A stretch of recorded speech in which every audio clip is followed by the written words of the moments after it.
الموقع اللي احنا هنشرحه النهارده هيقدم لك 3 حاجات اي صاحب قناه بيدور عليهم. عايز تزود مشاهدات هيزود لك مشاهدات، عايز تزود مشتركين هيزود لك مشتركين، عايز تزود ارباح هيزود لك ارباح، عايز ال 4000 ساعه هيديك ال 4000 ساعه، عايز ال 1000 مشترك هيديك ال 1000 مشترك، وشرعي وامن ومضمون.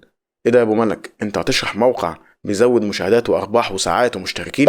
انا هشرح لك موقع بيزود ساعات ومشتركين وشرعي ومضمون وآمن 100%. المفاجأة بقى ان الموقع مش بيعمل ده وبس، الموقع كمان بيكتب لك سكريبت الفيديو لو انت ما عندكش سكريبت للفيديو، بيديك عنوان للفيديو لو انت ما عندكش عنوان للفيديو، بيديك وصف للفيديو لو انت مش عارف تكتب وصف للفيديو، بيديك فكرة الفيديو اللي انت هتصوره لو انت ما عندكش افكار تقدمها في الفيديو. يعني من الاخر الموقع ده فاضل ان هو يجي يقعد مكانك قدام الكاميرا ويصور الفيديو مكانك، لكن طبعا مش هتوصل لكده. لكن الموقع ده اعتبره هو ايدك اليمين في انشاء المحتوى على اليوتيوب، والكلام ده منطبق على كل المحتويات، محتوى تقني، محتوى العاب، محتوى طبخ، هيدي لحضرتك طريقة الاكلة اللي انت عايزة تعمليها والوصفات وطريقة التحضير وكل حاجة. يعني مش متوقف بس على المحتوى التعليمي ولا المحتوى الترفيهي، لا، ده البوت اللي احنا بنتكلم عليه او الموقع اللي احنا بنتكلم عليه، شات جي بي تي. اولا هسيب لك في الوصف فيديو مهم جدا بيشرح طريقه فتح وعمل حساب شات جي بي تي في الدول المحظوره، لانه مش بيفتح في كل الدول. نبدا نتكلم مع بعض كده على موقع شات جي بي تي او نقول بوت شات جي بي تي. خلينا كده بشكل عملي، انا صاحب قناه يوتيوب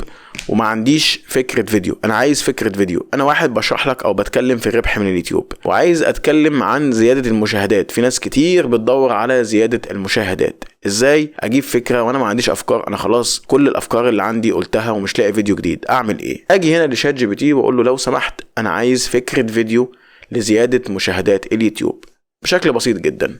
اريد فكره فيديو يتحدث عن زياده مشاهدات قنوات اليوتيوب، وادوس انتر. في دقيقة واحدة هيبدأ يكتب لي فكرة الفيديو. هنا هي فكرة فيديو يتحدث عن زيادة مشاهدات قنوات اليوتيوب. عنوان الفيديو 10 نصائح لزيادة مشاهدات قنوات اليوتيوب أو قناتك على اليوتيوب. الخلاصة، هذا الفيديو يحتوي على 10 نصائح. الخلاصة دي اللي هو الوصف، يعني خلاصة الفيديو، وصف الفيديو. نصائح مفيدة للمحترفين الذين يرغبون في زيادة مشاهدات قناتهم على اليوتيوب. يعني اداك العنوان اهو واداك الوصف اللي ممكن تتكلم فيه، والفكرة انت فكرة الفيديو هتقول 10 نصائح لزيادة مشاهدات اليوتيوب. يتحدث الفيديو عن الترويج الصحيح للقناة واهمية التعليقات والردود المباشرة واهمية نشر الفيديوهات بشكل منتظم. كل دي نصائح تقدر تطلع تقولها في الفيديو بتاعك، او اطلع انا اقولها لحضراتكم في الفيديو بتاعي حسب المحتوى بتاعك. ده انا بجرب لك هنا على المحتوى بتاعي علشان انا عارف انا بتكلم في ايه. فانت على طول دلوقتي انزل واشترك في الموقع واعمل حساب بالطريقه اللي هتلاقيها في الفيديو، وابدا هات افكار وانشئ محتوى على قناتك، ما تستناش. الموقع ده تحفه.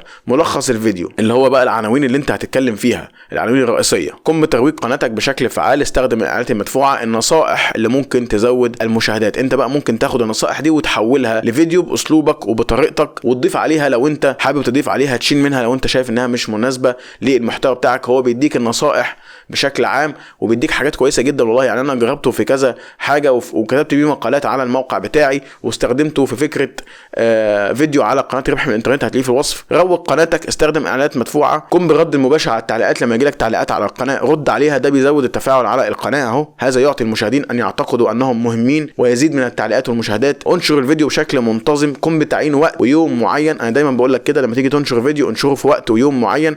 انا شكلي بقى غيرت موضوع الحلقه وبقول لك نصائح، يعني انا بعرفك ازاي تجيب منه افكار فيديوهات لزياده المشاهدات. انا موضوع الحلقه بيدور عن شات جي بي تي. طيب علشان نفيد كل القنوات ونفيد كل المحتويات، نتكلم عن محتوى الطبخ. تمام، انا اديتك فكره. اريد فكره فيديو لقناه على اليوتيوب محتواها يتحدث عن وصفات الطعام والاكل، فاريد فكره فيديو عن هذا المحتوى.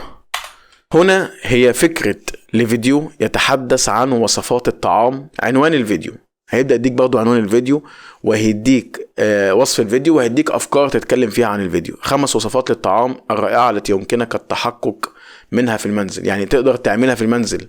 طبعا هو شات جي بي تي متخصص اصلا في اللغه الانجليزيه، لسه بيطوروا من اللغه العربيه، لكن زي ما انتم شايفين النتائج مبهره جدا. طبعا الخلاصه دي اللي هو مقصود بيها وصف الفيديو، وهيبدا يديك افكار للفيديو. كمان حضرتك لو انت حابه وصفه معينه او اكله معينه وعايزه الوصفات بتاعتها وعايزه التحضيرات او طريقه التحضير بتاعها، يقدر يعملها لك. يعني لما يخلص ده برضه هجربها في محتوى الطبخ. مثلا وصفه الشوربه الفاخره، قم بعمل شوربه العصير، بيديك افكار ل5 اطعمه تقدري تقوليها في الفيديو بتاعك لو انت ما عندكيش افكار. وصفه الشوربه الفاخره، البطاطس المهروسه والبصل ومش عارف ايه، يعني انت مش محتاجه اي حاجه، فاضل بس حضرتك تصوري الفيديو بتاعك وتنزلي على الاقل كل يوم فيديو. ده اقل حاجه، كل يوم فيديو، ده اقل حاجه باللي انت شايفاه ده. حضرتك بقى عندك فيديو، بقى عندك محتوى، وانت كمان المحتوى بتاعك ايا كان ايه هو، هتلاقي نتائج ممتازه من شات جي بي تي. كم الورق اللي عندنا ده، انا عندي بصوا كم ورقه عمال احضر فيه افكار وعمال اكتب حاجات، لا هي ورقه اكسل ولا ورقه وورد، وابدا اخد الافكار واكتبها واصور لك الفيديو بتاعي. خلاص الموضوع بقى سهل جدا وبسيط جدا. فاللي مش هيعرف يجيب مشاهدات، واللي مش هيعرف يوصل فيديوهات لملايين الناس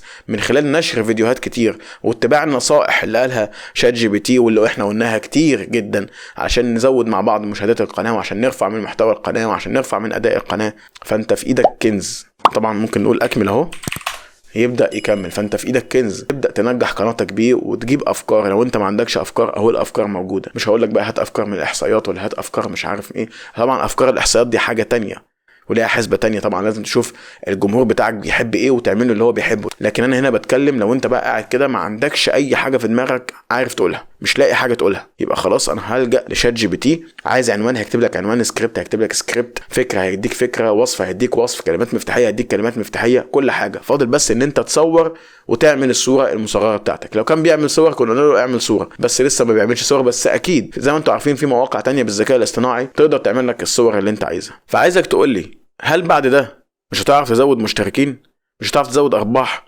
مش هتعرف تزود مشاهدات؟ مش هتعرف تجيب 4000 ساعة؟ مش هتعرف تجيب 1000 مشترك؟ هل بعد اللي انت شفته ده والامكانيات دي، شوفها هو عمال يكتب، انا عمال اتكلم معاك وهو عمال يكتب، خلاص هو مش فاضي، هو واخد اوامر. اكتب لي 5 وصفات طعام، اكتب لي نصائح لزيادة المشاهدات، اكتب لي نصائح لزيادة الارباح، ازاي اجيب 4000 ساعة، كيف احصل على 4000 ساعة مشاهدة في اليوتيوب.